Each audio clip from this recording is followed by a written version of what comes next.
नमस्कार दोस्तों, और कैसे हैं आप लोग। स्वागत है आपका हमारे इस YouTube channel the mysterious centre पर, जिसमें हम आपको बताएंगे रहस्यमय चीज़ों से जुड़ी बातें। तो आइए आज हम जानते हैं केदारनाथ मंदिर के बारे में।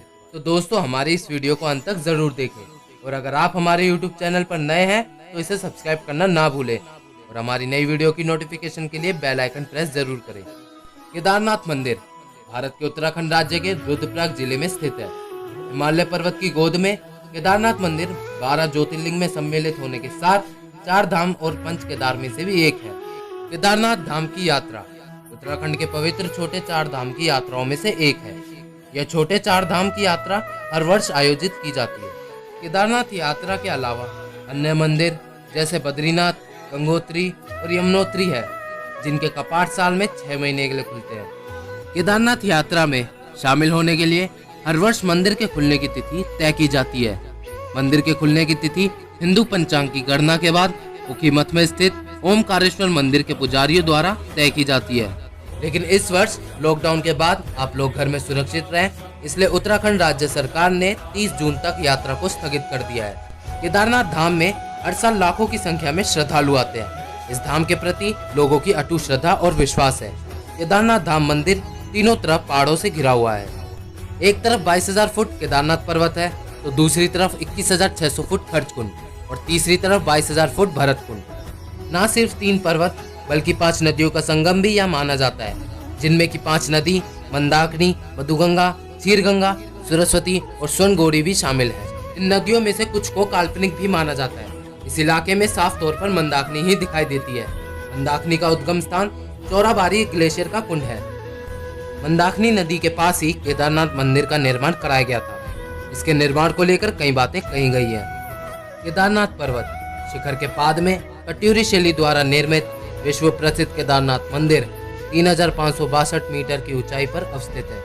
इसे हजारों सालों से भी पुराना माना जाता है। जनश्रुति है कि इसका निर्माण पांडवों या उनके वंशज जन्मजय द्वारा करवाया गया था। साथ ही ये भी प्रचलित है कि मंदिर जीर्णोद्धार जगत गुरु आदि शंकराचार्य ने करवाया था। मंदिर के पृष्ठभाग में शंकराचार्य जी की समाधि है। पंच केदार की कथा ऐसी मानी जाती है कि महाभारत के युद्ध में विजयी होने पर पांडव भाई की हत्या के पाप से मुक्ति पाना चाहते थे। इसके लिए वे भगवान शंकर का आशीर्वाद पाना चाहते थे, लेकिन वह उन लोगों से रुष्ट थे। भगवान शंकर के दर्शन के लिए पांडव काशी गए, पर वह उन्हें वहां नहीं मिले। वह लोग उन्हें खोजते हुए हिमालय तक आ पहुंचे। भगवान शंकर पांडवों को दर्शन नहीं देना चाहते थे, इसलिए वह वहां से अंतर्ध्यान होकर केदार में जा बसे। दूसरी ओर पांडव भी लगन के पक्के थे। वह उनका पीछा करते करते केदार पहुंच ही गए। भगवान शंकर ने तब तक बैल का रूप धारण कर लिया और वह अन्य पशुओं में जा मिले। पांडवों को संदेह हो गया था, अतः भीम ने अपना विशाल रूप धारण कर 2 पहाड़ों पर पैर फैला दिए। अन्य सब गाय बैल तो निकल गए, पर शंकर जी रूपी बैल पैर के नीचे से जाने को तैयार ही नहीं हुए। भीम बलपूर्वक इस बैल पर झपटे, लेकिन बैल भूमि में अंतर्ध्यान होने लगा। तब भीम ने बैल की त्रिकोणात्मक पीठ का भाग पकड़ लिया। भगवान शंकर पांडवों की भक्ति दृढ़ संकल्प देखकर प्रसन्न हो गए। उन्होंने तत्काल दर्शन देकर पांडवों को पाप मुक्त कर दिया। उसी समय से भगवान शंकर बैल की पीठ की आकृति पिंड के रूप में श्री केदारनाथ में पूजे जाते हैं। ऐसा माना जाता है कि भगवान शंकर बैल के रूप में अंतर्ध्यान हुए तो उनके धड़ से ऊपर का भाग काठमांडू में प्रकट हुआ। अब वहाँ पशुपतिनाथ का प्रसिद्ध मंदिर है।